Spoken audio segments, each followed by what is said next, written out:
Publicações ou notas de fevereiro de 2015. Terceira parte. Questão 10. Desde alguns anos, eu tenho vivido, à noite, manifestações que me provocam o medo. Isso é renovado, eu acolho essa presença e há uma troca, de coração a coração. O que é isso? Eu sou Hildegard de Bingen, que nosso silêncio atual espalhe suas graças, antes que eu me exprima. Graças. Querida irmã, você deve ter ouvido falar, nesses últimos tempos, de tanto de nossas bocas como por diferentes vozes que, em definitivo, nesse mundo, tudo, absolutamente tudo se resume nessas palavras e nessa expressão: o medo ou o amor. É claro, e você sabe disso, o desconhecido ou o novo dá medo, exceto para aquele que está estabelecido, firmemente, no amor, e que não pode nem ver nem ser afetado e, por vezes, senti-lo, sem ser afetado pelo medo. O medo, para além dos condicionamentos e de sua história que lhe é própria, a cada um, tem apenas um único antídoto, e esse antídoto é o amor. Nenhuma presença, nenhuma doença nem qualquer fome desse corpo como, portanto, dessa vida, pode afetar aquele que está estabelecido no amor. Assim, portanto, e em definitivo, qualquer que seja a presença, qualquer que seja a intensidade e a beleza da comunhão que tenha sido vivida, você verificou, por si mesma, que qualquer que seja o medo devido a esse desconhecido, se você conseguiu colocar o amor à frente, porque é comungar, é claro, e unir-se com, não pode haver união no medo. A união apenas pode realizar-se na graça do amor pelo desaparecimento, se você prefere, do eterno de duas pessoas ou de um irmão com uma determinada situação. Nessa comunicação transdimensional que você viveu, você colocou no trabalho, por si mesma, as duas vertentes que eu enunciei: o medo ou o amor. Quando o medo dissolve-se ou é dissolvido, mesmo, pela aquiescência ao que se apresenta, o que quer que se apresente de mais doloroso, de mais terrível ou de mais feliz, isso não tem qualquer incidência sobre a realidade do que sobrevém, e o que sobrevém é o desaparecimento do medo. O medo, qualquer que seja, pode, efetivamente, ser combatido por muitos elementos nesse mundo, mas o medo, no sentido simbólico, como no sentido arquetípico, é apenas o reflexo, não da falta de amor, mas da não iluminação pelo amor. O que é iluminado não pode mais conhecer o medo em face de uma determinada situação, quando ela se reproduz, como em face de todas as situações, progressivamente e à medida que seu coração cresce e expande-se para Cristo, do mesmo modo que ele bate à sua porta desse modo. Assim como outros anciões e outras estrelas disseram, nesta manhã, todas as oportunidades são tomadas, não por vocês, mas pela inteligência da luz, para mostrar-lhes, a si mesmos, e você, por vezes, mesmo, a partir do instante em que você tenha aceitado, vivido uma comunhão, o próprio fato do medo não existe mais. O medo é, sempre, sem qualquer exceção, ligado ao ego, à alma ainda voltada para a matéria e não ainda liberada, totalmente, da ilusão. Eu diria, mesmo, que, durante este período que foi nomeado, eu creio, tempos reduzidos e ultra-reduzidos, a melhor conduta, o que quer que haja, tanto agradável como desagradável, que, de fato, representa apenas o medo do que é inédito e desconhecido, se, nessas circunstâncias, o amor é colocado à frente, como essa expressão é empregada, vai produzir-se uma dissolução do medo como arquétipo. A passagem, tal como ela é pressentida nesses tempos da Terra e durante este ano é, obviamente, a passagem final. Qual é o melhor modo de passar? Eu os remeto, para isso, ao que havia sido descrito pelo bem-amado João, se preferem, os Ria Aurobindo, concernente ao choque da humanidade, que corresponde, efetivamente, às diferentes etapas do choque que se produzem quando todo efêmero toca o seu fim. É-lhe dada, por antecipação e por facilitação, a capacidade de vivê-la, sem outra ferramenta que a consciência e o amor, não como uma projeção de amor, mas, bem mais, como a benevolência, a aquiescência, a humildade do que lhe foi proposto durante esses momentos. Assim, portanto, não é tão importante saber qual entidade era, porque essas entidades, e você sabe disso, são apenas você mesma em face de si mesma, e, nesse face a face, conforme ali se inclua o medo, consciente ou inconsciente, ou o amor, traduzir-se-á, pela consciência, por uma experiência colorida e, no entanto, qualquer que seja a colocação, e, sempre, a mesma experiência. O medo ou o amor, ver ou não ver, resistir ou ser humilde. Lembre-se do que disseram alguns seres, anciões ou não, por vezes, com uma voz que eu qualificaria de ruidosa. Esqueça-se. Isso não quer dizer não colocar-se questões, mas ver, claramente, não a inutilidade da questão porque, como você o vive, hoje, seria impossível, como dizia o comandante, fazer girar as bicicletas, porque a bicicleta não tem mais os meios nem o combustível para girar, ela pode, simplesmente, ser vista, e a dinâmica que se instaura, naquele momento, nada mais tem a ver com a hiperatividade do mental, e resume-se, simplesmente, a isso. O medo ou o amor. Ponha o amor à frente, quando algo resiste, além dos conselhos que possam ser lhe dados de diferentes modos, por inspiração ou por minha voz, ou por outras vozes, pelas sincronias, por evidências, guardem, sempre, isso. Será que há medo ou será que há amor? A diferença vai tornar-se cada vez mais flagrante, quando você manifestar o que quer que seja. Retenha sempre, quer seja ressentimento, raiva, quer seja sentimento de injustiça, quer seja problemática real a decidir segundo os termos da encarnação. Se você se esquece dos ressentimentos, se você se esquece das emoções, se você se esquece dos pensamentos, se você se esquece, mesmo, da causa e da razão, o que, em seu caso, qual é a entidade que está aí? Se você transcende tudo isso e substitui por medo ou amor, não para observar, mas, bem mais, para afirmar e reforçar seu posicionamento, então, você apreenderá, muito rapidamente, que nesses momentos, quando a comunhão existe, a graça está presente, porque o medo dissolveu-se diante do amor.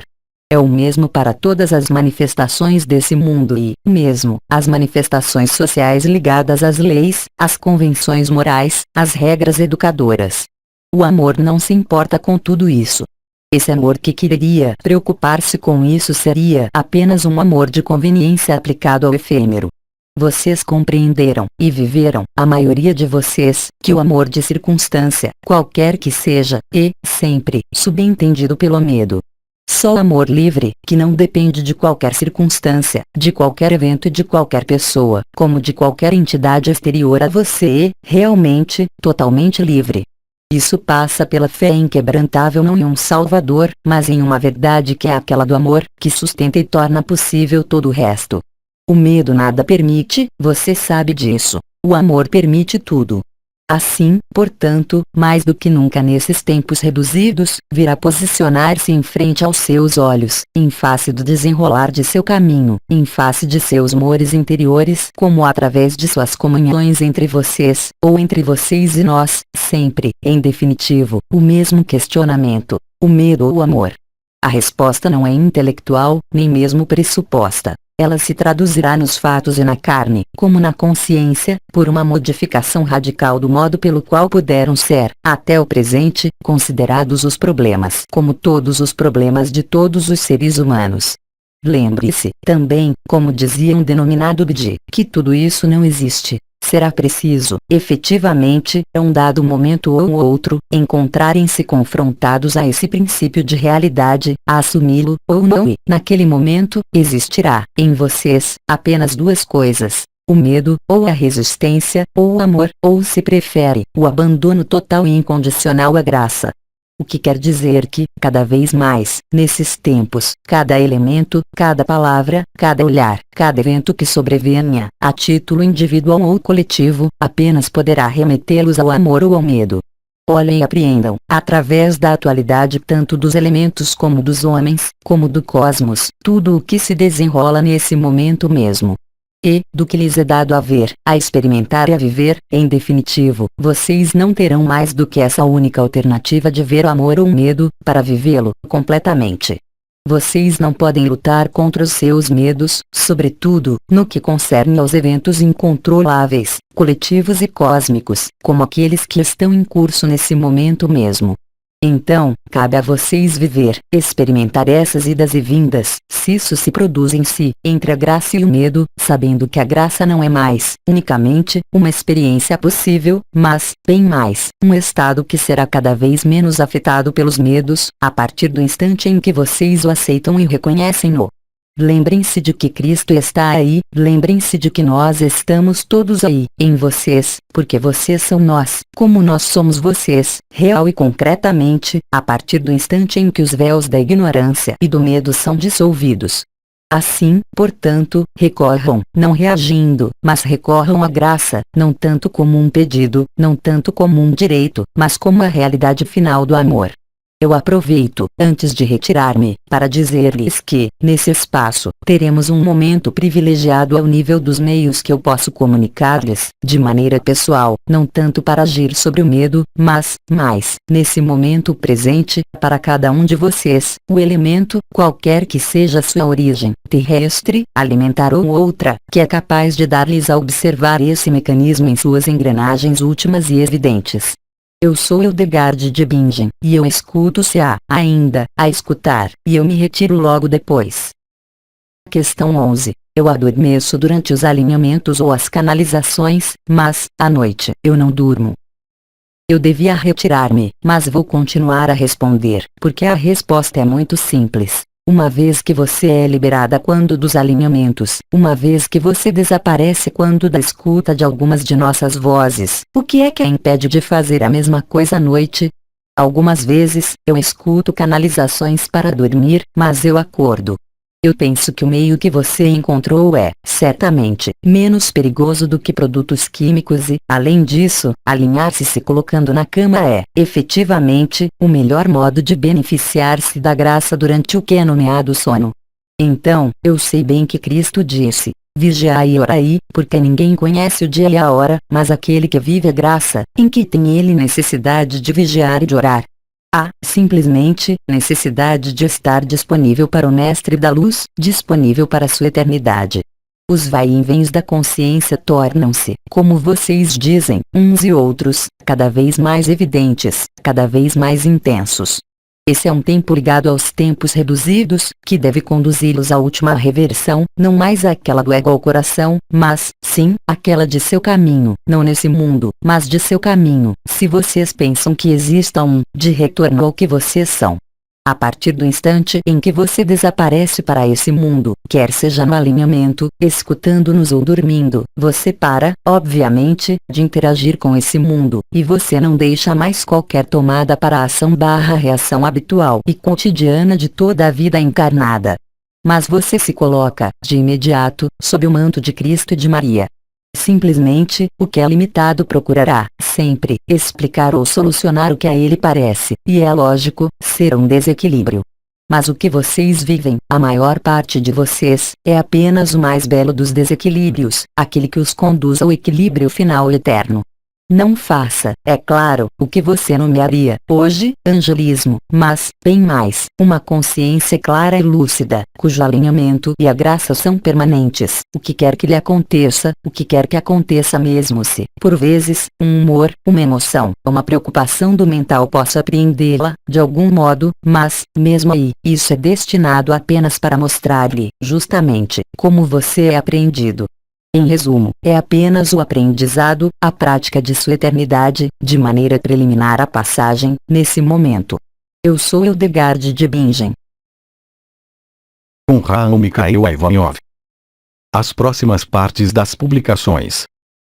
E sou eu, ainda, e eu não venho para responder a uma questão, mas para preparar as próximas partes da publicação, roteiro, se pode dizer, de fevereiro, tal um caminho, poder-se-ia dizer, efetivamente, é isso. Então, eu voltarei para inaugurar a segunda sessão, e essa segunda sessão deverá fazer-se através de questões.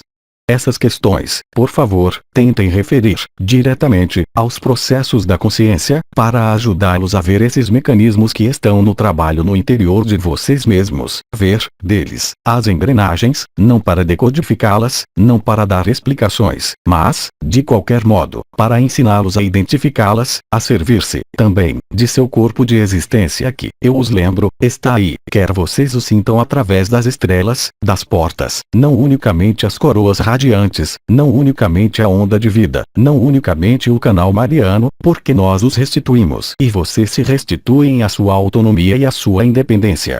Portanto, todas as estruturas como, por exemplo, o canal mariano, todas as estruturas, como o manto azul de Maria ou de Miguel, ou, ainda, a onda de vida, foram vividos, até o presente, como processos que penetrariam o efêmero e que transformariam esse efêmero. A transformação é, agora, mais uma dissolução e um desaparecimento. Isso quer dizer que vocês têm mais a ver, não como isso foi dito há pouco, por Hildegard e por outros, a causalidade, a explicação, mas os mecanismos íntimos na origem da consciência e da manifestação dessa consciência, quer seja aí, onde vocês estão nesses tempos reduzidos, como na eternidade. Aí está o que eu tinha a dizer. Então, eu creio que nós vamos concluir esse momento, e vocês vão voltar com muitas belas questões sobre a consciência. Lembrem-se de que eu não falo mais, efetivamente, de bicicletas, porque não é possível fazer girar as bicicletas. A maior parte de vocês sabem disso, sobretudo, através das explicações ou das causas. Aí vocês estão, verdadeiramente, eu diria, nas próprias causas da consciência, ou seja, na origem da consciência, quer seja a morada de paz suprema, quer sejam, mesmo, os medos que possam chegar, as modificações súbitas, o desaparecimento, o sono, todos os mecanismos de sua vida nesse mundo no efêmero são, como vocês o constatam, cada vez mais perturbados, alterados, impregnados. Vocês escolham a palavra que lhes convém, pela eternidade. Então, por vezes, isso causa dificuldades, por vezes, isso passa, mas tudo isso se poderia multiplicar ao infinito as explicações. Mas nós vamos penetrar progressivamente, em pouco tempo, nas engrenagens da consciência, não para observá-las, mas para revelá-las, no momento em que elas se produzem. Isso será importante para permitir, se quiserem, viver o apelo de Maria e o período imediatamente após com a maior felicidade, digamos, e leveza possíveis, aí, onde sua compaixão, sua presença, seu carisma, sua humanidade tornar-se-ão indispensáveis nesse plano. Aí está o que eu tinha a dizer. Eu não escuto as questões, eu lhes transmito todas as minhas bênçãos e eu creio que isso permitirá, nesta tarde, entrar no cerne da questão, sem que eu volte, ainda uma vez, e que eu me repreenda porque permaneço. Eu lhes transmito todo o meu amor, e eu lhes digo, eu creio, comam bem o que podem comer, depois, até já. Questão 12. O que fazer ou não fazer quando se pratica algo de repreensível para a moral, sabendo-o perfeitamente? Eu sou Miguel, príncipe regente das milícias celestes. Saudações em vocês, na paz e no amor. A questão que foi colocada recorre ao que vocês nomeiam a noção de mundo. A moral é oriunda de condicionamentos sociais e culturais nesse mundo. A moral, no sentido espiritual, nada mais tem a ver com a moral no sentido comum. Durante as núpcias celestes, certo número de palavras, de expressões e de vibrações foi empregado, substituindo, de algum modo, a moral, que é uma noção muito humana, ligada, ela mesma, aos condicionamentos, as relações entre os seres, assim como as relações para com a sociedade dita humana. A moral tem sido vantajosamente substituída pela palavra nomeada ética e integridade. A moral define-se em relação a um coletivo. A ética e a integridade definem-se, em si mesmo, em relação a si mesmo e, unicamente, em relação ao que é nomeada a inteligência da luz. Assim, portanto, para seguir, fazer ou não fazer está em ressonância com a ação e com a moral nesse mundo, segundo o que é, de maneira geral, admitido, aceito e validado. A ética e a integridade definem-se, exclusivamente, em relação à luz, em relação à sua propagação, sua difusão, sua manifestação e seu efeito. Eu os lembro, nesse mundo e em suas leis, que existe, ainda, o que é nomeada ação/reação, aplicável tanto à física como à consciência humana limitada ou, ainda, às relações entre os seres. A ética e a integridade não se importam com a moral, porque não há escala de moralidade. Ao nível da ética e da integridade, há presença ou ausência. Não pode haver meia medida, não pode haver interpretação a partir do instante em que a ética e a integridade são definidas e vividas em relação à integridade da luz e não em relação ao que foi definido, experimentado ou vivido em relação às leis humanas. A moral da luz, que não é uma, não se importa com a moral humana, o princípio de ação/reação que justifica, entre aspas, a moral nesse mundo, não se importa com leis, não se importa com a sociedade, não se importa com julgamento do outro ou julgamento da sociedade. A ética e a integridade é uma perspectiva ligada a si, que porta um olhar sobre si que o coloca em ressonância e em adequação com o que é nomeada a inteligência da luz. Existe certo número de elementos repreensíveis, no sentido da moral, em alguns setores ou em alguns tempos dessa humanidade, que não tem mais lugar de ser em outros setores, em outros tempos dessa mesma humanidade. Qualquer que seja a moral, qualquer que seja o que é realizado em um plano dito repreensível, as consequências não são as mesmas, obviamente, conforme se trate de satisfazer a um modelo de sociedade ou de relações humanas. A integridade e a ética concernem, em definitivo, apenas a você, em relação a si mesmo, ao mesmo tempo na especificidade e individualidade de cada consciência encarnada nesse plano ligado à ressonância da luz, à inteligência da luz e, também, à sua arquitetura, se posso empregar essa expressão. Assim, portanto, encontrar-se confrontado, em si, em relação a uma moralidade definida pelos homens e, em caso algum, pela luz, não pode ser o objeto de uma culpa como de uma não responsabilidade ou, ainda, como de uma indiferença. E, portanto, através dessa questão, esclarecida a noção que o que se opõe em relação a essa moral é, unicamente, ligado à pessoa em seu ambiente e não em relação a si mesmo. A moral é definida por um consenso comum, ligado ao confinamento e que tenta manifestar a vida em conformidade com alguns critérios definidos por leis humanas e validadas por assembleias, onde quer que elas estejam nos países desse mundo. A moral, em um lugar, não é a moral em outro lugar. A moral, de acordo com uma cultura, pode ser totalmente amoral ou imoral em outra cultura. A ética e a integridade não têm qualquer ressonância nem qualquer sobreposição possíveis com a moral, uma vez que ela se define em relação ao que aparece, de início, como invisível e não existente nesse mundo. Passar da moral à ética e integridade significa uma mudança de posicionamento que não se define mais em relação social, mas em relação à eternidade de cada um. Essa eternidade de cada um é idêntica, e movimenta os mesmos processos, qualquer que seja a consciência, e, ainda, tempo de diferenciar moral e ética e integridade. Assim, portanto, se em relação a essa questão, existe a acuidade de fazer algo de imoral ou de amoral, para nada serve opor-se a essa tendência ou a essa ação, uma vez que ela escapa, tal como formulada a questão, à própria noção de controle dessa moral. Há, portanto, necessidade, através dessa questão, de substituir, de maneira segura e certa, a moral pela ética e a integridade. O que aparece como moral na sociedade pode aparecer, sem problema algum, como desprovido de total ética, de total integridade em relação ao mundo espiritual do espírito.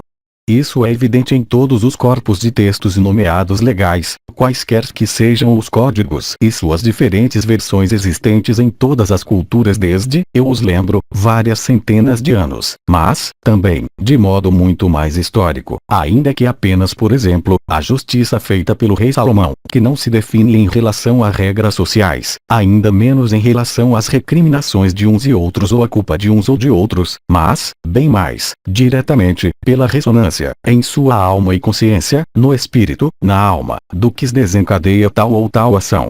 Moral e integridade podem estar, eu diria, ao oposto. A integridade e a ética podem ser, exatamente, a antítese do que vocês nomeiam moral.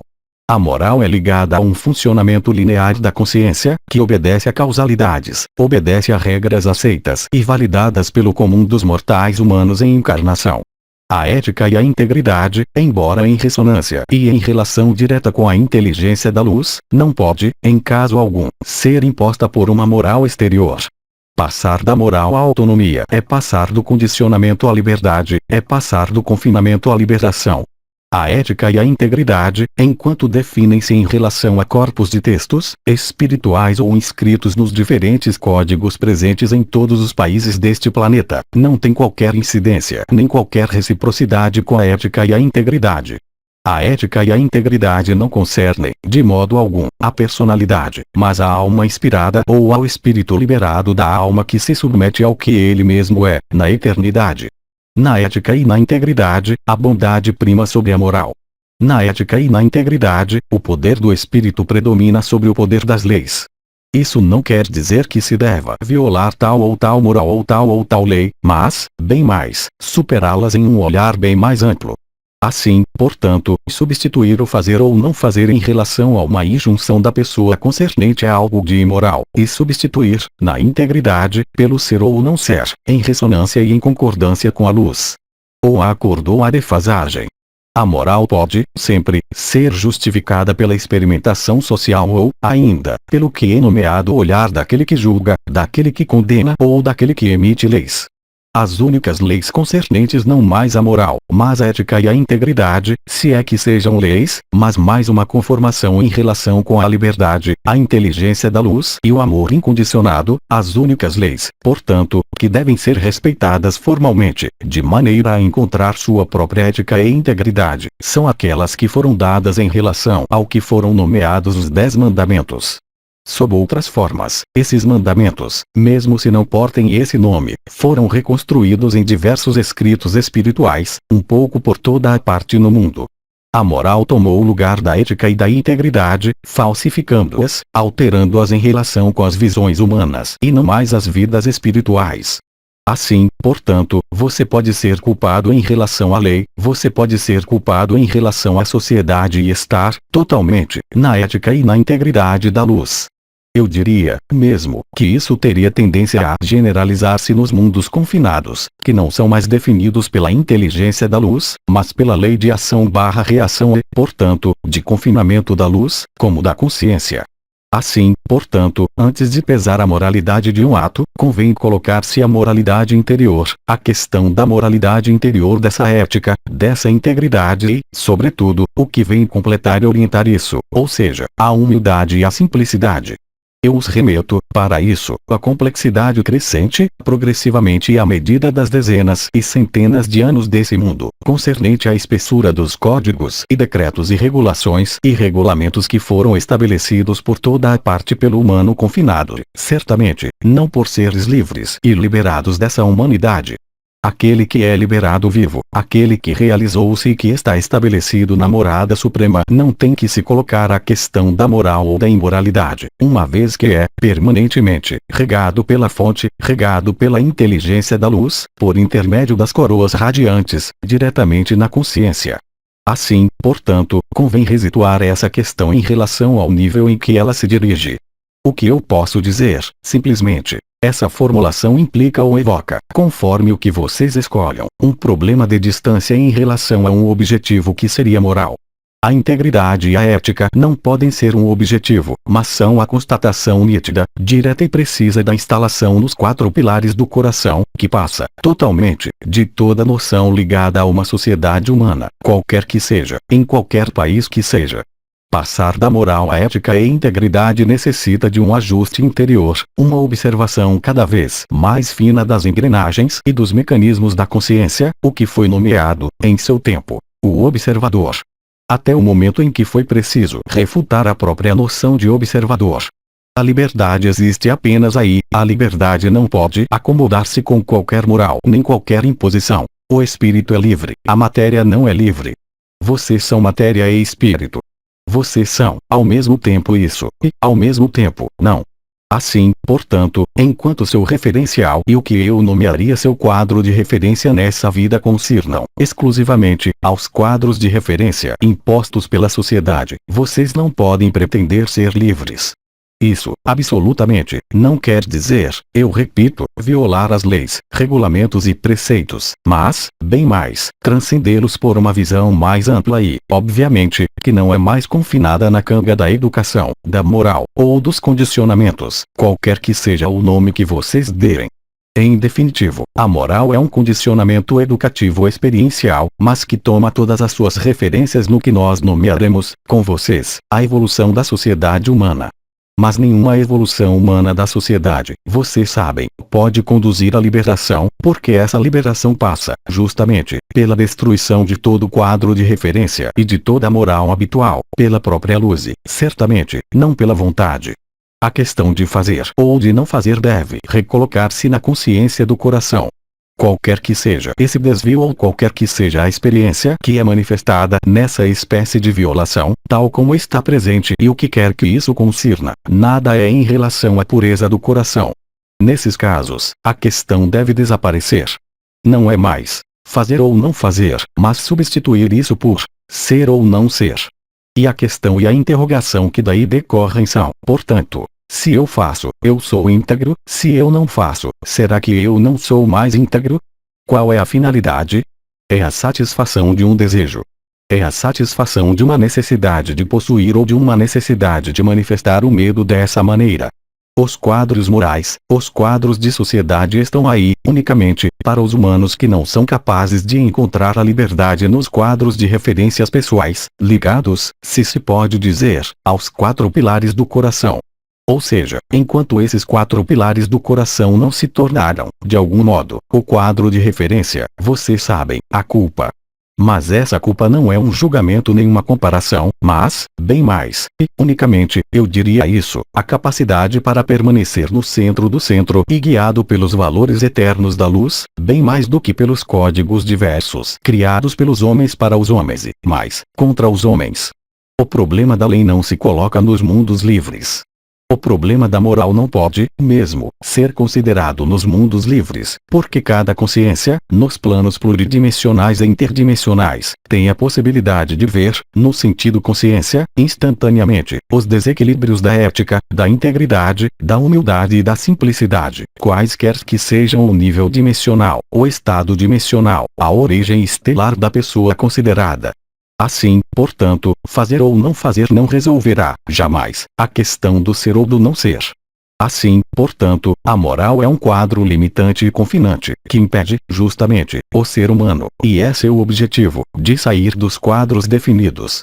Frequentemente foi dito, ao nível do humano, que a liberdade de cada um começava onde terminava aquela do outro, o que quer dizer que é muito confinante. A verdadeira liberdade corresponde ao fato de viver, em si, a totalidade do criado e do incriado, nos quais a noção de moral não pode, de modo algum, intervir. Agora, quem fala de moral, se não é a personalidade que se julga a si mesma em relação aos quadros de referência exteriores, quadros, leis sociais, regulamentos diversos, utilização da imposição para com o ser humano, por assim dizer, para ali assegurar sua liberdade, sua igualdade e sua fraternidade.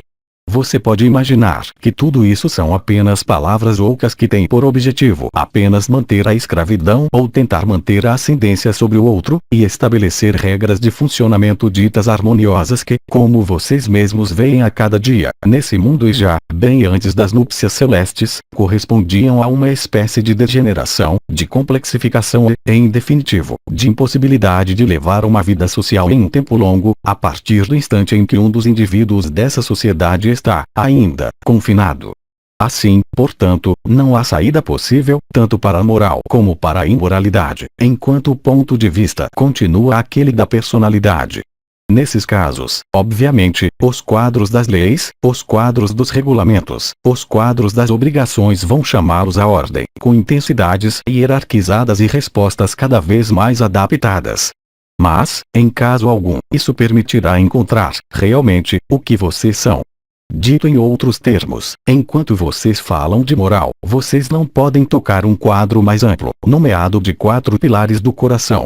A liberdade não tem um preço, a liberdade é interior, a liberdade é aquela do espírito. A matéria é confinante, a alma é confinada, isso se traduz pela obrigação de manter pontos de referência. Os 4 pilares do coração são não, unicamente, pontos de referência, mas, sobretudo, os meios, eu diria, de verificar a retidão da luz em sua presença, em si não posicionar-se em relação a uma ação ou um ato repreensível. A luz, vocês sabem muito bem que, em uma zona de sombra, a luz destrói a sombra, não se batendo, não na dualidade, mas como uma evidência que se instala e vem por fim à ausência de luz. Eu falo, efetivamente, de sombra, e não de forças opostas à luz, no sentido em que se pode entender, por vezes. A sombra é definida, justamente, aqui, como o que não está suficientemente iluminado, suficientemente colocado na luz e suficientemente validado não pelo quadro social, mas, sim, o quadro dos 4 pilares do coração.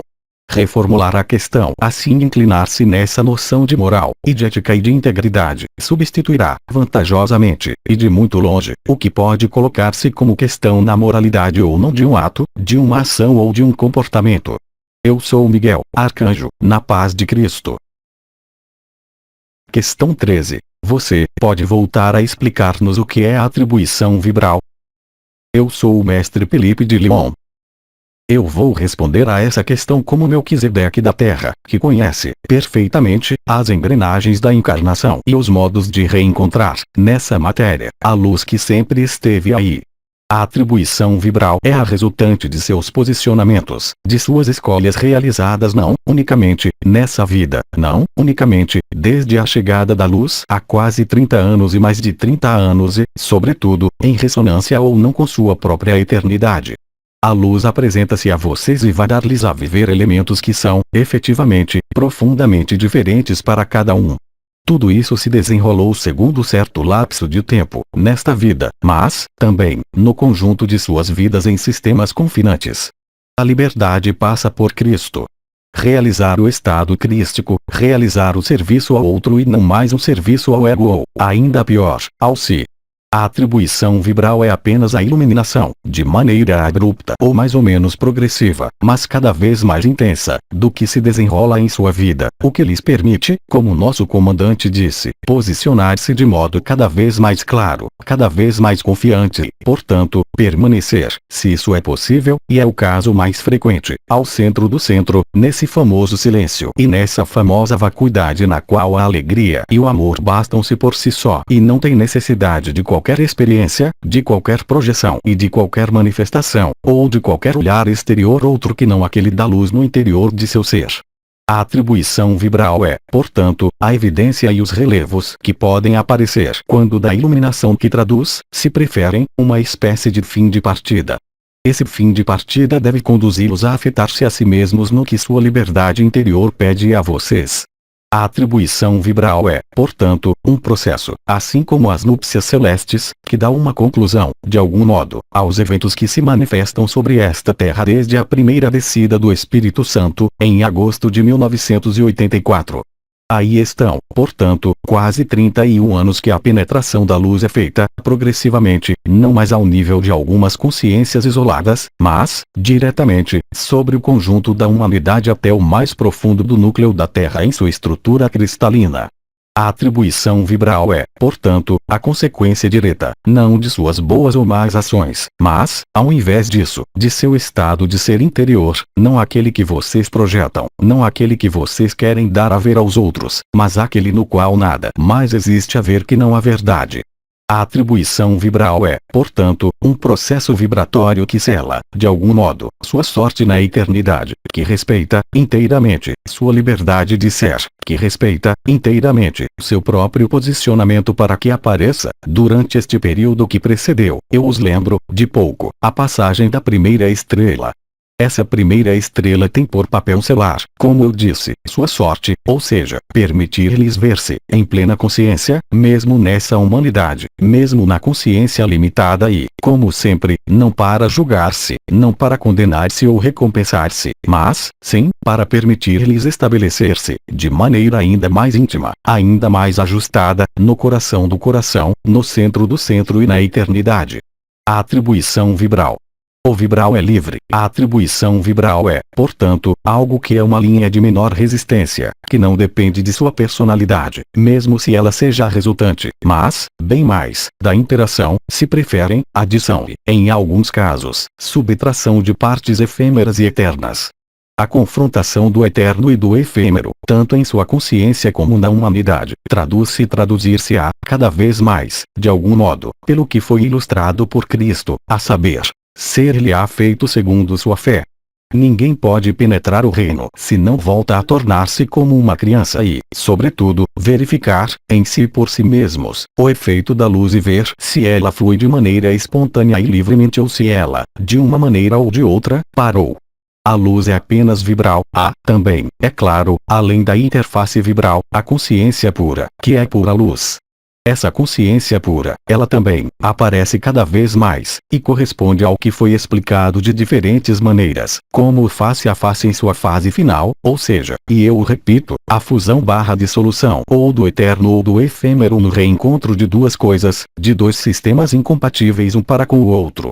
da interação, da confrontação, do enfrentamento, como disse Oma, que se situam nesse nível, decorre o que se desenrola em vocês durante este período, quer seja o nível de suas atividades, quer seja o nível de seu pensamento, quer seja o nível de seus próximos ou do conjunto da humanidade. Isso é exatamente a mesma coisa. Vivamos um momento de comunhão no elemento terra, no triângulo da terra de sua cabeça, como o triângulo da terra de que abriga o fogo no corpo de existência, e cuja imagem invertida é o sacrum. Comunhão. Outra questão, e eu lhes digo até breve. Questão 14. Por vezes, embora eu me sinta bem, uma angústia fulgurante sobe, até dar-me vontade de gritar, para extirpá-la de meu ser. O que devo fazer? Eu sou Teresa de Lisieux. Essa questão, vocês devem ser numerosos a colocá-la, neste período, em diferentes momentos, seja de modo fulgurante, seja de modo, eu diria, mais frágil. Eu diria que toda angústia, toda manifestação é uma colocação na luz, ou seja, que o que sai de você e manifesta-se não é uma resistência, mas deve ser visto como tal, para permitir-lhe, justamente, em relação a essa noção de angústia, ver onde você coloca sua fé, ver onde você coloca sua esperança. Você a coloca no fato de querer lutar contra essa angústia ou você a coloca em sua fé na luz? Não uma fé cega, mas aquela da pequena criança que deixa fazer o que deve manifestar-se. A noção de angústia é inerente à condição humana, porque existem inumeráveis medos, quer sejam os medos, eu diria, que são mais ancestrais, como não ter o que comer, não ter trabalho, não ter o que vocês nomeiam dinheiro. Mas, enquanto vocês estão sujeitos a esses medos e, portanto, a essa sociedade, efetivamente, pode manifestar-se, mesmo no curso de liberação, o que nós poderíamos nomear, com vocês, angústias, sensações de nós, em especial ao nível do ventre ou da garganta, que são as duas zonas as mais ativas nesse momento, as mais ativas ao nível das eliminações.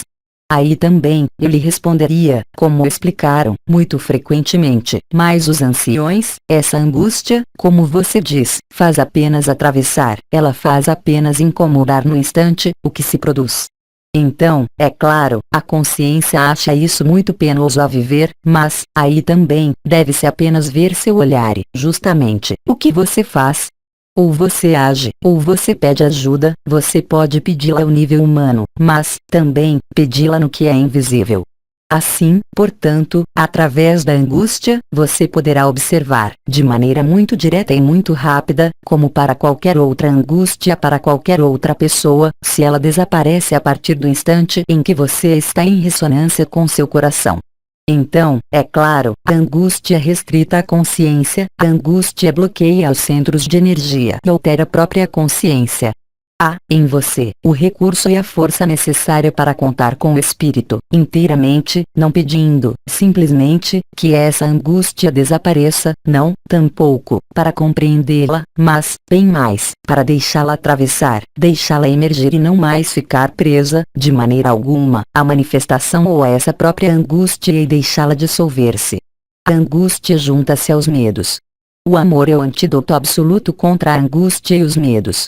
Então, é claro, quando o amor torna-se mais forte, porque Cristo chama você, porque a luz chama você, há, por vezes, zonas que são colocadas na luz. Aí também há eliminação. Mesmo se isso lhe pareça ser cada vez mais violento, cada vez mais cristalizado, e, justamente, porque lhe é pedido, aí também, demonstrar seu lugar, demonstrar, como disse o mestre Philippe de Lyon, sua atribuição vibral. Você é isso, real e concretamente. Mesmo se isso apareça no olho da consciência limitada e tome todo o espaço da consciência, a quem você se entrega? A que você se entrega nesses casos? Da resposta que você dá por si mesmo, pelo abandono, você pode, agora e já, ver, para além da explicação e para além, mesmo, da manifestação da angústia, o que você é. Então, é claro, há dores terríveis, há sofrimentos terríveis, nós todos passamos por isso. Mas é através desse sofrimento, é através dessas angústias e, portanto, desses medos, que o ser humano tem mais capacidade para reencontrar o amor. Porque enquanto há equilíbrio na personalidade, tudo parece ir bem no quadro linear chamado entre a vida adulta e a morte. Enquanto, assim que haja mais essa luz e essa inteligência da luz acopladas à humildade e à simplicidade, o que quer que se manifeste, então, tudo está bem. Não é questão de não ver o que o atinge e aflige, é questão, aí também, de demonstrar-se, a si mesmo, onde você está em relação a si mesmo. Você está, como disse o arcanjo Miguel, em um quadro moral, em um quadro de ação/reação, ou você está na fé da criança e daquele que ama acima de tudo e para com tudo? O amor é imenso em cada um de nós. Ele foi maltratado, confinado, ele foi condicionado, ele foi amputado. Desde a abertura das núpcias celestes, desde a abertura da irradiação do Espírito Santo sobre esta terra, cada ser humano vê-se colocar à sua disposição, de uma maneira ou de outra, a angústia, o medo, ou o amor. E o fato de viver um e outro com flutuações não é um erro, mas, bem mais, aí também, um equilíbrio de sua eternidade em relação ao efêmero. Então, é claro, haverá, sempre, soluções ao nível da personalidade, mas redefina bem, antes, quais são os seus objetivos, redefina bem se você quer estar no controle e na manutenção permanente de sua vida, como o demanda essa vida, ou você quer estar no abandono, ao mesmo tempo mantendo, é claro, as condições dessa vida, mas transcendendo-as por sua própria consciência. Voltar a tornar-se como uma criança é, também, isso. É aceitar a totalidade do instante, o que quer que se manifeste, quer seja Cristo que bate à sua porta, quer seja uma angústia que lhe parecia ter desaparecido depois de muito tempo e que volta a manifestar-se nesse momento. Nada mais há a fazer do que posicionar-se, aí também. Ou você age por si mesmo, pedindo ajuda aqui mesmo, nesta terra, ou você atravessa isso com a fé que está em você. As circunstâncias e os resultados não são, de modo algum, os mesmos. É isso que lhe é proposto nesse momento. Isso concerne igualmente as angústias, mas pode, também, concernir as situações financeiras, situações relacionais com seus ascendentes, ou seus descendentes. Cada ser humano, hoje, nesta terra, é obrigado a dar-se conta disso, de uma maneira ou de outra, antes do face a face. Assim, portanto, se manifestam em você coisas que lhe pareçam dolorosas, que lhe pareçam angustiantes, lembre-se, nesses momentos, do que você já tenha, talvez, vivido, ainda que apenas por experiência, e saiba que, no interior desses fogos de coração, no interior desses sonhos que você tem por momentos, no interior das diferentes manifestações que você vive, há todas as capacidades para fazer desaparecer o que vocês nomeiam angústias. O fato de haver angústias faz apenas traduzir sua falta de desapego, talvez, em relação a algumas situações ou algumas pessoas, o fato de estar envolvido, e isso lhe aparecerá cada vez mais rapidamente, o que quer dizer que a angústia pode, efetivamente, manifestar-se incisivamente, de modo muito brusco, a partir do instante em que você não está mais em acordo com sua própria integridade. Se isso é visto, uma vez que a questão é colocada, torna-se muito fácil corrigir, quer seja com a personalidade e produtos químicos, quer seja com a energética ou por si mesmo e com Cristo. E, é claro, como eu digo, as consequências na durabilidade e na própria consciência não são, de modo algum, as mesmas. Assim, portanto, a própria vida chama você, nessa confrontação entre o que faz apenas passar o que está aí, de toda a eternidade, justamente, para, efetivamente, mostrar-lhe, demonstrar-lhe e fazer a experiência, você mesmo, do que é um e do que é o outro.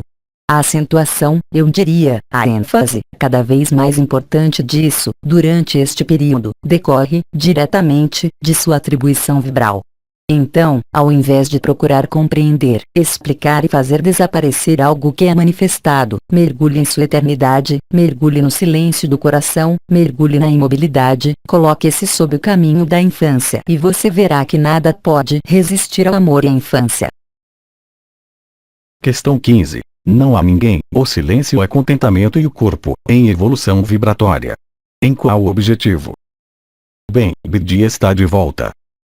Quem coloca a questão em relação ao objetivo? Quem imagina um objetivo? Quem considera o tempo como algo que se escoa do passado ao futuro? Quem é concernido por isso?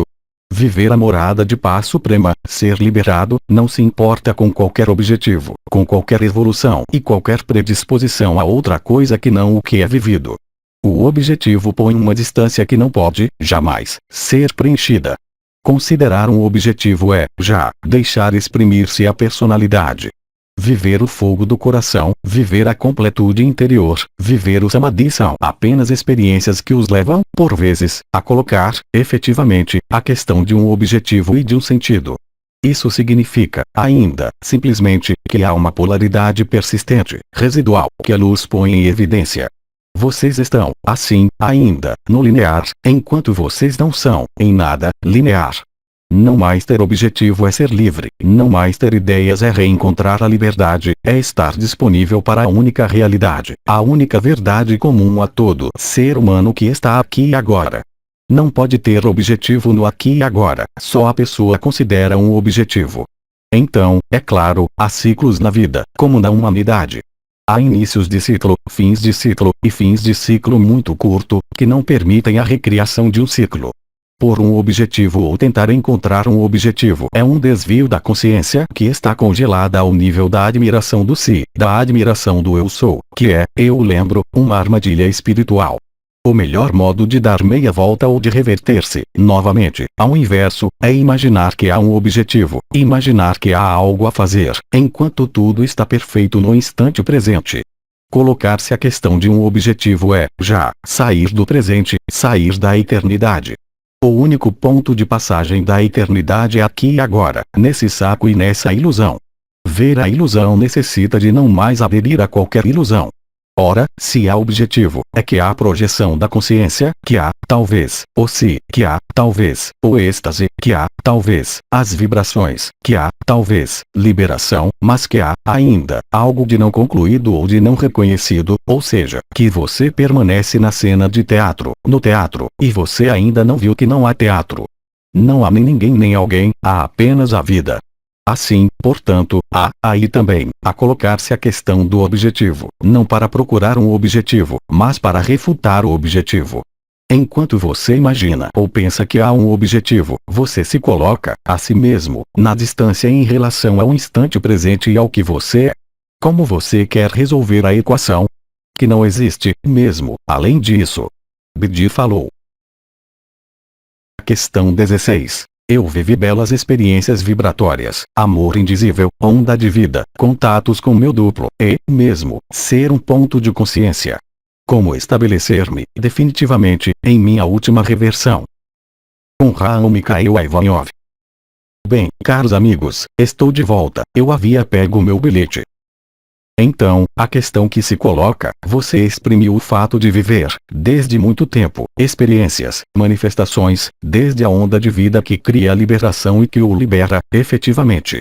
Agora, quando você fala de desenvolvimento, atenção para não acreditar ou adotar um ponto de vista que o faria acreditar que, porque você viveu a onda de vida, você deve ter, necessariamente, desenvolvido exteriormente nesse mundo.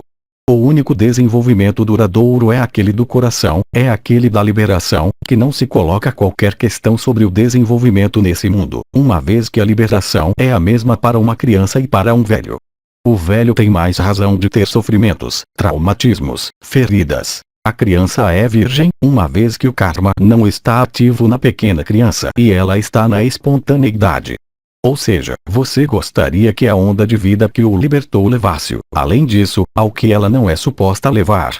O desenvolvimento nada tem a ver com a alegria, porque na palavra desenvolvimento coloca, eu diria, certo número de circunstâncias, como você diz, preliminares.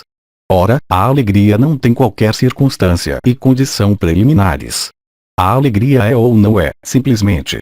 Não é questão de desenvolvimento, porque o desenvolvimento define-se em relação a critérios de bem-estar, de critérios de felicidade, de critérios de ausência de sofrimento, de critérios nos quais você tem a impressão de que tudo vai tornar-se fácil. E, para alguns irmãos e irmãs, é assim, para alguns amigos também, para outros não. O que é que isso quer dizer? Isso quer dizer, simplesmente, que quando há as experiências, essas experiências, por exemplo, se toma a onda de vida, criou a liberação. Mas eu lembro de que a onda de vida liberou o obstáculo desse mundo, a alma pôde reverter-se, por vezes, a alma, também, desviou-se, ou seja, ela procurou, ainda, prosseguir, o que é liberdade dela, o caminho na matéria. O desenvolvimento concerne a matéria, porque nas outras dimensões não é um desenvolvimento, é algo que está aí e que se desenvolve sozinho. Assim que a consciência movimenta, eu diria, um triângulo elementar, a viagem faz-se instantaneamente, para além do tempo e do espaço e para além do que se poderia chamar o cosmos, tal como aparece aos seus olhos. Portanto, a noção de desenvolvimento nada tem a ver em relação à noção de alegria. A alegria não é um desenvolvimento. O que aqui acontece e qual é a diferença? Ao nível da vivência, a onda de vida, você se lembra, há, e sempre houve, há, ainda, sempre, três constituintes, se pode dizer, da onda de vida. O primeiro constituinte, que nasceu em fevereiro/março de 2012, liberou as forças de predação que estavam presentes nos dois primeiros chakras. A onda de vida subiu ao coração, ela aportou uma especificidade. Paralelamente a isso, o canal mariano e o canal do éter eram ativados. O desenvolvimento está aí, mas não é um desenvolvimento no qual você vai dizer todo mundo é belo, todo mundo é gentil, porque a energia, quando passa, como você sabe, a vibração pode reativar a eliminação de memórias e de circunstâncias que nem sempre são agradáveis. Mas agradáveis para quem? Para a personalidade, não é? E olhe, por exemplo, a maior parte dos seres que tocaram esse estado de mestria, como se chamava à época, não foram afetados pelo que quer que fosse. Há nosso amigo comum, Bidin, que continuou a transmitir o que ele tinha a transmitir, apesar de um câncer. Há, por exemplo, Sri Aurobindo que, quando partiu, pôde voltar a exprimir-se em seu corpo de luz. Portanto, o desenvolvimento é um termo que concerne, unicamente, ao sentimento de bem-estar no sentido mais trivial, no sentido mais comum, ou seja, o momento em que não há sofrimento, o momento em que o mental não está demasiado perturbado, o momento em que as emoções não vêm submergi-lo, ou quase não há nenhuma, em que, globalmente, a personalidade, ou o próprio ser, aparece como em certo equilíbrio e em certo regozijo. Mas, aí, como eu disse, esse desenvolvimento necessita de certo número de circunstâncias. A alegria decorre do coração, ela não depende, jamais, de circunstâncias, ela não depende, jamais do tempo. Portanto, passar da experiência da onda de vida, da experiência, mesmo, das comunhões entre vocês, entre nós, foram marcadores. Essas experiências foram pontos de referência para vocês, que davam o sentimento, efetivamente, de que isso ia de um ponto a outro. Mas, se você aceita o último ponto, ou seja, se você vive que nós estamos em você, assim como você está, cada um de vocês, em cada um de nós, naquele momento, a alegria é dita sem objeto. O desenvolvimento é espiritual, qualquer que seja o estado do corpo, qualquer que seja o estado de suas finanças e qualquer que seja o estado de sua psique, de seus pensamentos. Você vê que são suas noções e dois mundos que não estão separados, é claro, que podem ser sobrepostos, mas que não recorrem à mesma vivência, mesmo se o resultado possa parecer, nos primeiros tempos, idêntico. O desenvolvimento, o fato de ter um belo marido, uma bela mulher, muito dinheiro, que tudo aconteça bem ao nível espiritual, que tudo esteja equilibrado, é algo que pode existir nesse mundo, e você conhece todas as pessoas ao seu redor que vivem isso, enquanto outros não vivem isso, enquanto eles parecem, como dizer, ter preocupações. Mas aquele que está na alegria sem objeto não se importa com qualquer desenvolvimento. O que eu quero dizer com isso é que, quando você evoca esse ponto, isso quer dizer o quê? Isso quer dizer, simplesmente, que a personalidade, mesmo dominada pelo si, é, ainda, suscetível de desviar a consciência do si para a materialidade.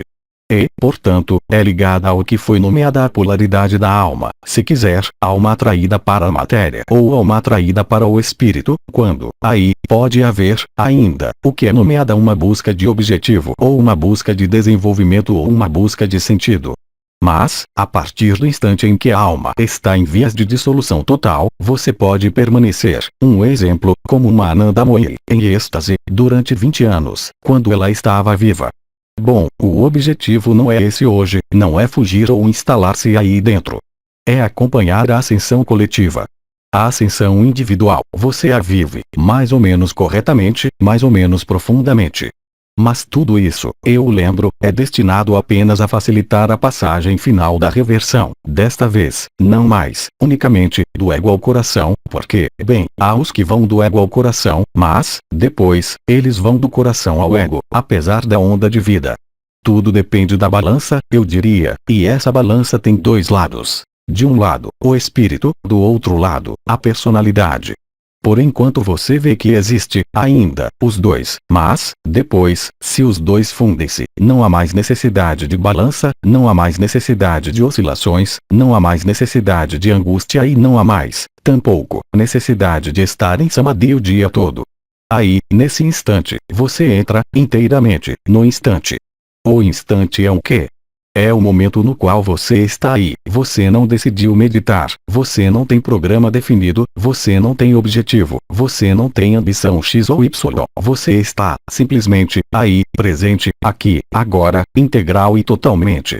O que é que acontece naquele momento? Não há mais presença, não há mais onda de vida, não há mais coroas radiantes, não há mais vibral, há a consciência pura, essa consciência pura sem objeto e sem sujeito, o Jnani, como dizia Bidi. Ele não se coloca a questão de tudo isso, ele tenta estar no instante, o que quer que vida proponha. Isso quer dizer, como dizia Bidi e como nós o dissemos, enquanto existe uma busca espiritual, uma busca de melhoria, uma busca de gratificação ou de recompensa, isso quer dizer que a personalidade que fala, é isso que é preciso ver. Então, é claro, pedimos questões a vocês, mas, justamente, para mostrar-lhes essas engrenagens, eu diria, as mais finas e, por vezes, as mais maquiavélicas, que se escondem na estrutura do efêmero.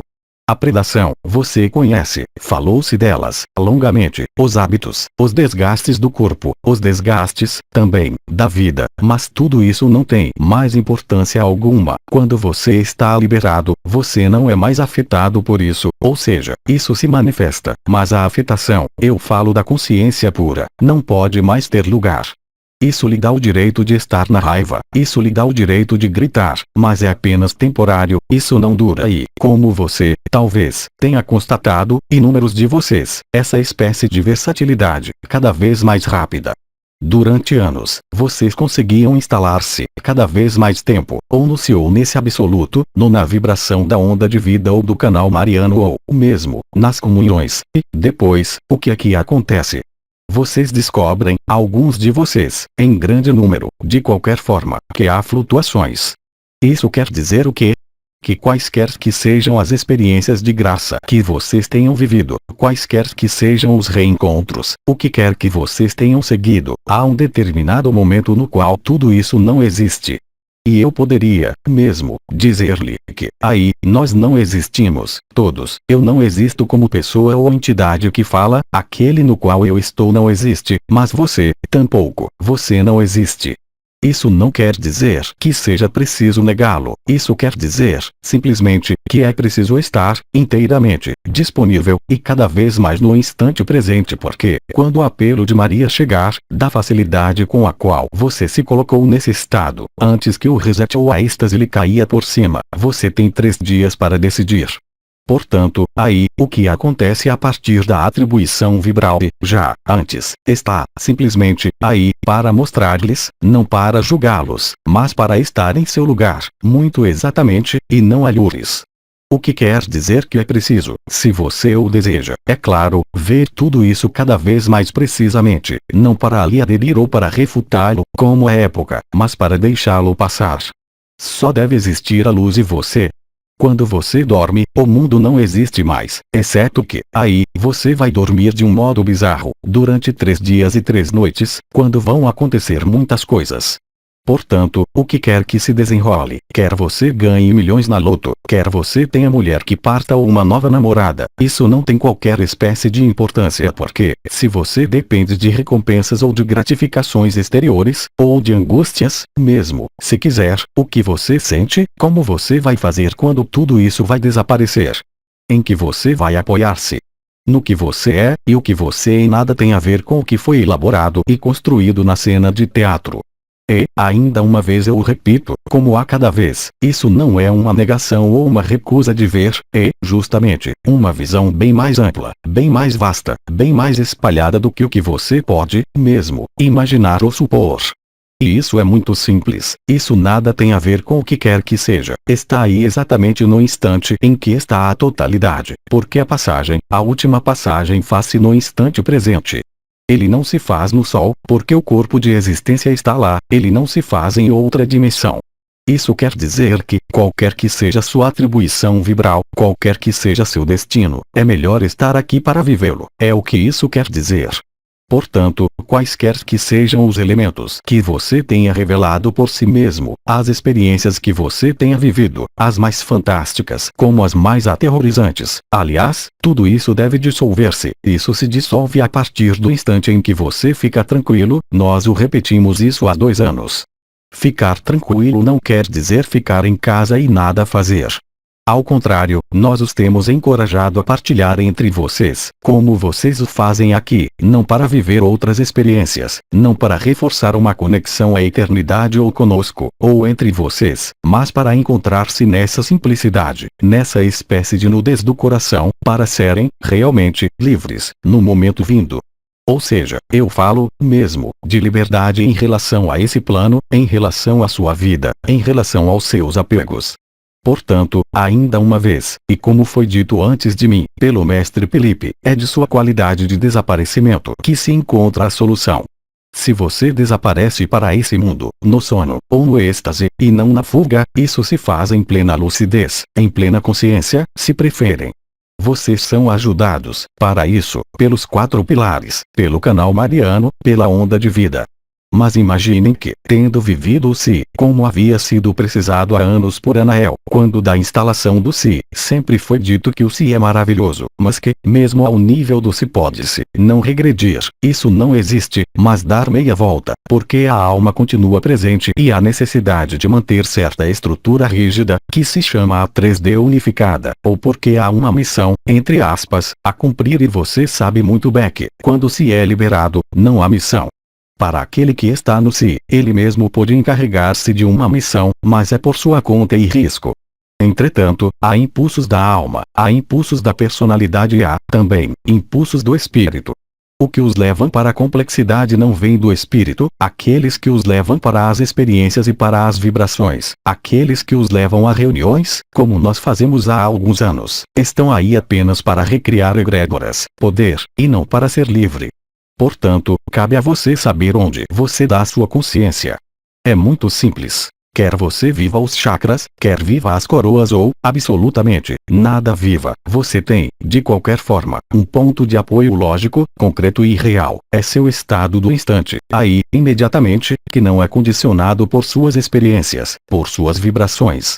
A morada de paz suprema é esse lugar no qual as experiências têm sido vividas ou não, energéticas, vibrais, comunhões, fusões, dissoluções, eu não vou recitá-las a cada vez. Se você é, e se você observa que, nos momentos em que você é claro, ou seja, eu não chamo a isso meditação, mas o momento no qual você está consigo mesmo, você sente muito bem o que se desenrola, não ao nível das energias, não ao nível das vibrações, mas, diretamente, na consciência. É isso que você vê, nesse momento. Você vê, cada vez mais, sua própria consciência. Então, com mais ou menos angústia, como foi colocado há pouco como questão, com mais ou menos dores, com mais ou menos a noção de um objetivo a procurar ou de algo a encontrar, mas isso você o vê, claramente. Olhe, as questões que são emitidas agora, aqui e alures, não são mais questões do mental que pedala, você vê bem que isso não pedala mais, são interrogações e questionamentos existenciais, posicionamentos entre a eternidade e o efêmero, entre o que é importante e o que não é, e os resultados, é claro, são profundamente diferentes. Porque, em um caso, se você tenta responder à questão de um objetivo, por exemplo, achando que é louvável, o que é que vai acontecer? Isso pode ser o objetivo ou não importa o que, mas algo que o interroga sobre o efêmero. Você vai constatar, muito simplesmente, esse pensamento, essa interrogação vai girar cada vez mais, quer seja a angústia, isso será similar, ela vai voltar, subir. Enquanto, se você mantém o instante presente no aqui e agora, tudo isso não existe. Então, é claro, a personalidade pode ter tendência a apropriar-se disso para dizer, por exemplo, bem, eu nada mais faço nesse mundo, eu me retiro em um canto e medito, ou eu estou com pressa de partir.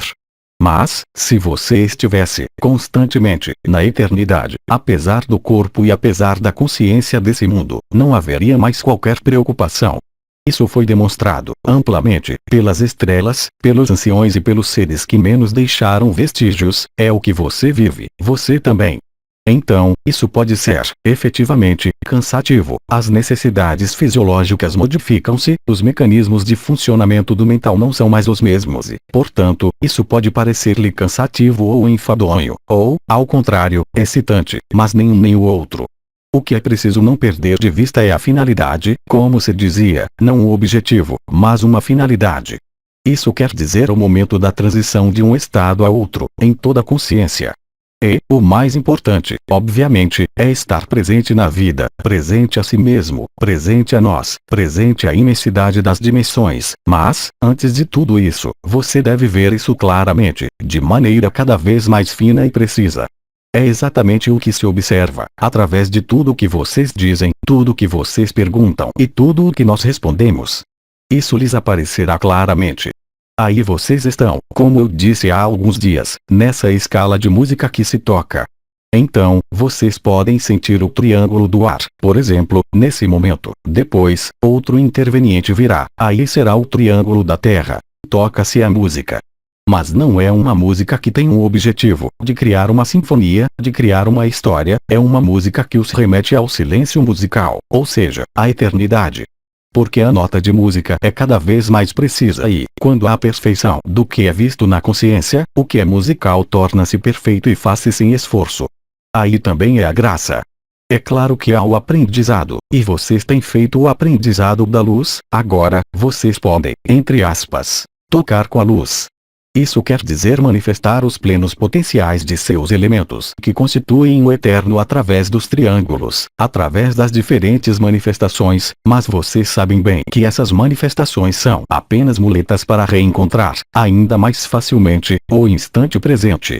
Como você sabe que está no instante presente? Você não sabe mais, absolutamente, você não está mais lá. Você adormece. E, se você não adormece, você mantém a morada de paz suprema. O que é que acontece na morada de paz suprema nesse momento? Não para aqueles que dela vivem a experiência, mas aqueles que ali se instalam, duradouramente. A vida continua.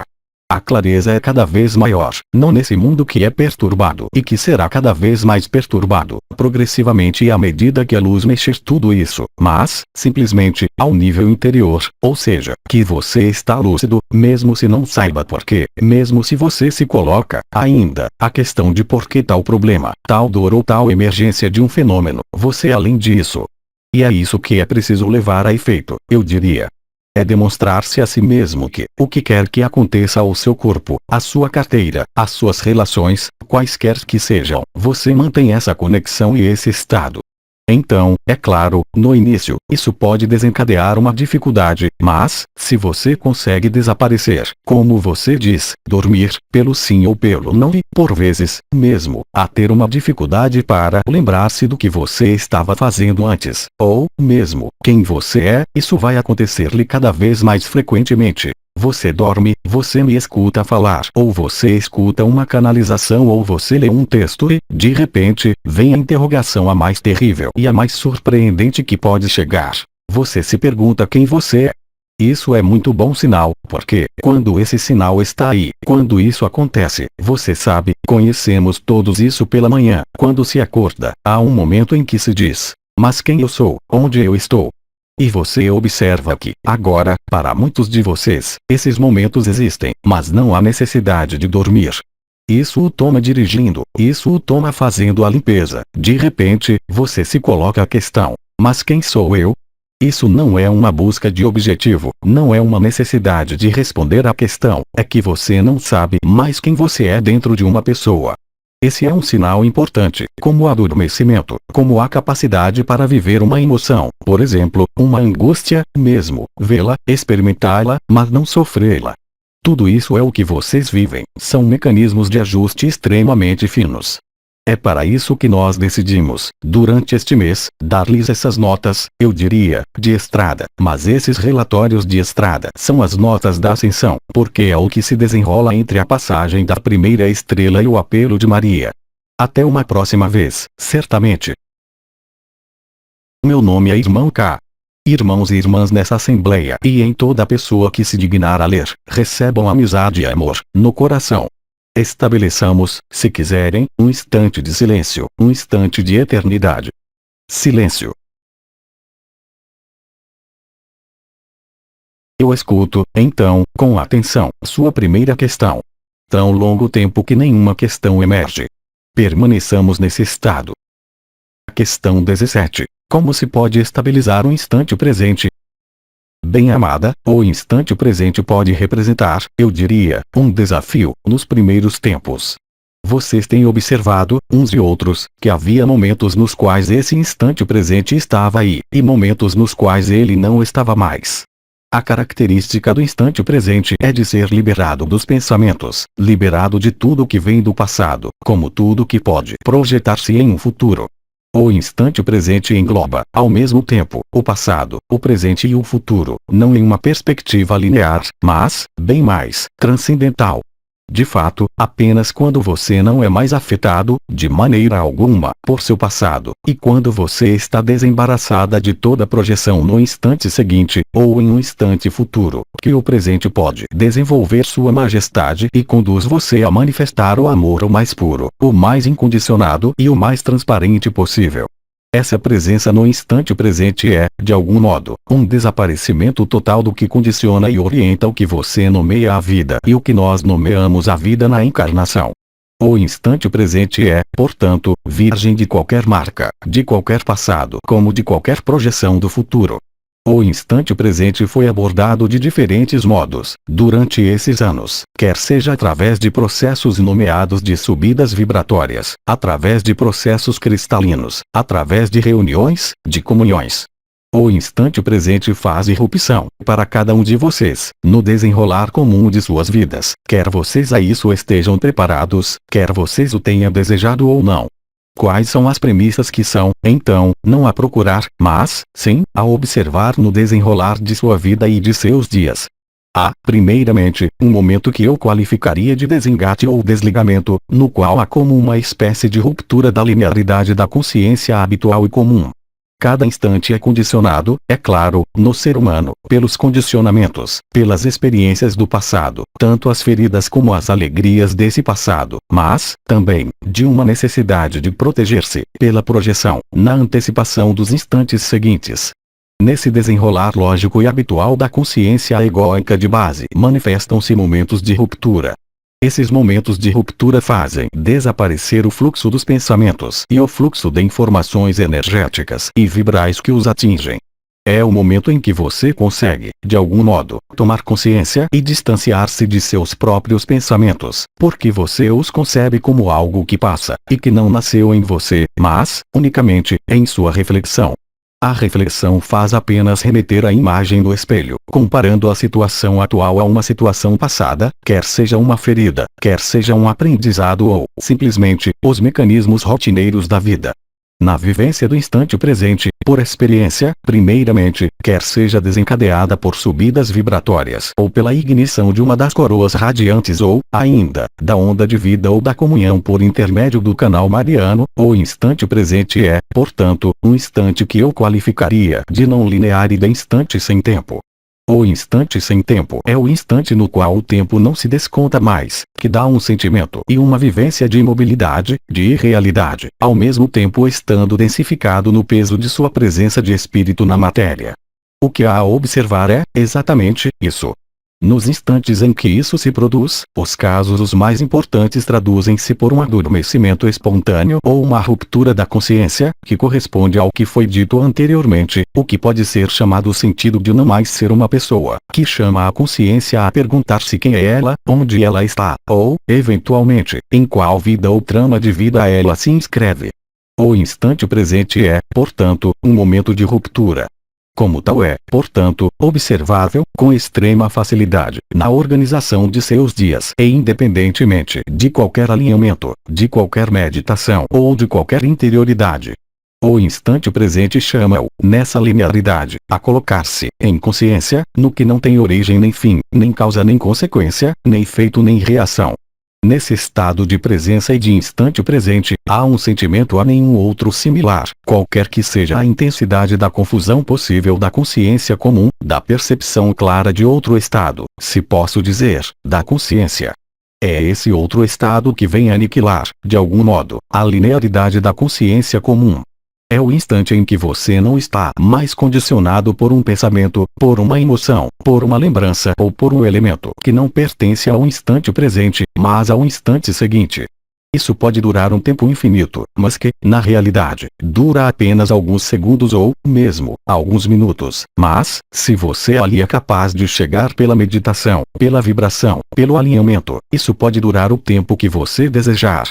O importante é identificar esse instante presente, não nos momentos nos quais você está na ação para vivê-lo, mas, sim, no desenrolar da linearidade da consciência, o que quer que você tenha a conduzir e a fazer em um dia.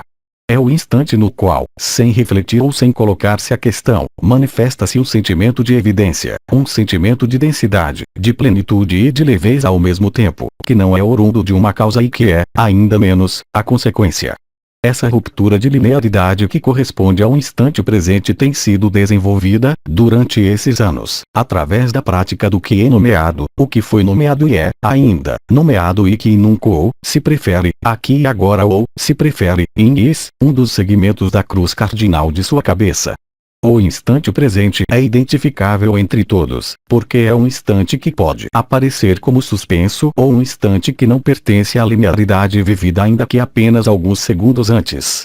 Aí também existem, portanto, nessa vida comum, elementos que se sobrepõem e que se acrescentam à consciência comum que fazem você tocar, de algum modo, nesses momentos comuns, a verdade. Você o sentirá, se já não aconteceu, fácil e simplesmente, a partir do instante em que você se surpreende, a si mesmo, por não seguir um fio lógico em seus pensamentos, em suas emoções, em suas projeções ou em suas reminiscências. Nesses instantes há, realmente, uma saturação da alegria, mas não uma saturação da alegria que consista em extrair-se desse mundo ou a viver a extração desse mundo, o que se poderia nomear de sequestro, mas, bem mais, no curso ou decurso da vida a mais comum que seja, nas tarefas as mais repetitivas ou as mais insignificantes que você tenha a fazer. Esses instantes, de momento, bastante efêmeros, vão tomar cada vez mais importância.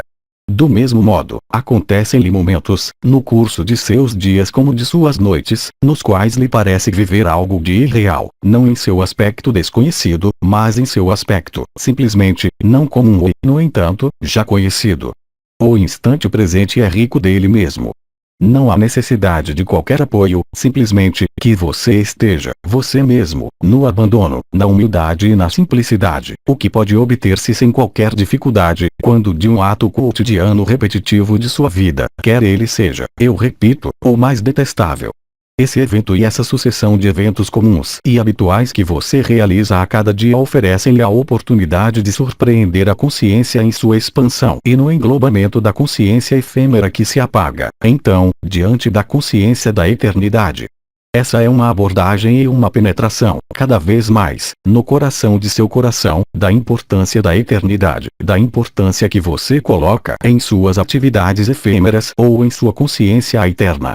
Assim, portanto, a cada sopro e a cada respiração, doravante, e independentemente de qualquer exercício, qualquer que seja, ou de qualquer técnica, qualquer que seja, e foram-lhe comunicados nesses últimos tempos, alguns movimentos pelo mestre Li Shen, que eram capazes, pelo desenvolvimento do movimento, fazer o silêncio do passado e do futuro e instalar-se, o tempo do exercício e nos tempos seguintes mais ou menos longos, na verdade de sua eternidade.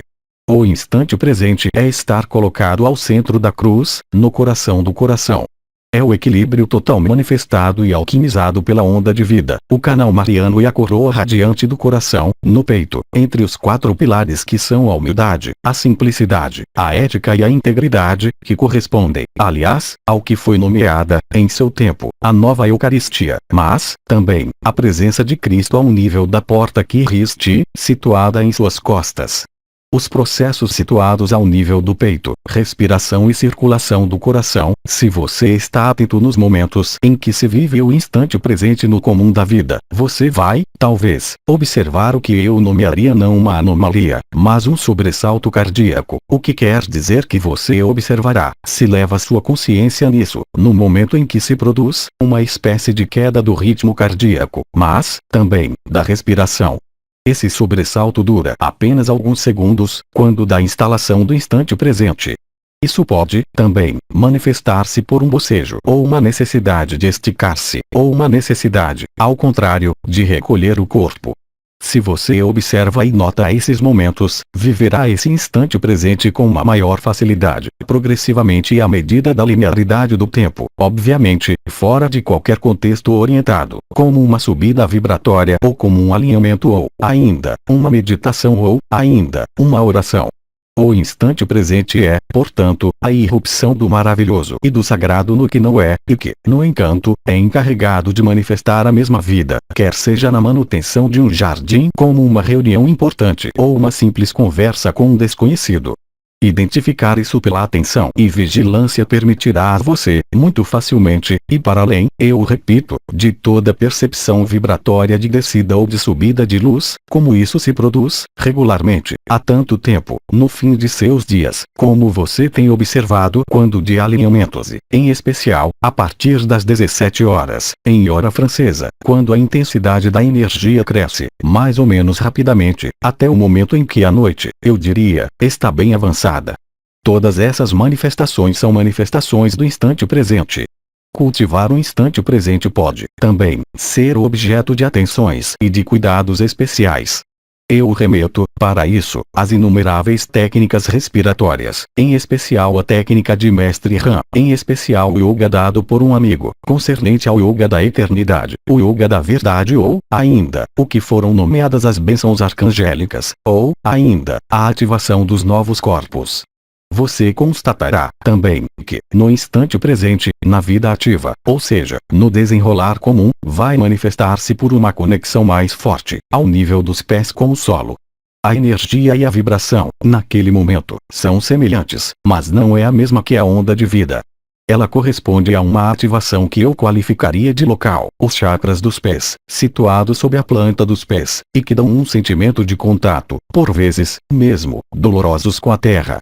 Em outras circunstâncias, você constatará que são os triângulos elementares da cabeça que se ativam, geralmente, 2 a 2.